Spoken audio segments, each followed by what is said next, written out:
30 metų Klaipėdos kraštas, kurios sudėtyje yra ir Šilutė, susijungė su Lietuvos Respublika.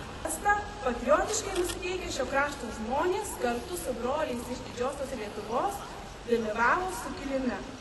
Sukilimo metu žmonės įkvėpdavo ne tik dainų, bet ir labiausiai jaudinančių ir telkiančių simbolių – vėliavą.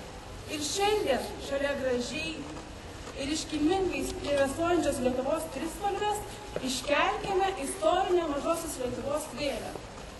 Vėliavą pakelti kviečiu Lietuvos krašto apsaugos savanorių pajėgų Armalėnų 305 kuopos vadą Gediminą Lapinską, Lietuvos Šaulių sąjungos Šilutės 8 kuopos vadą Donatą Jaunių ir Pamario orkestro vadovą Gražvydą Railą.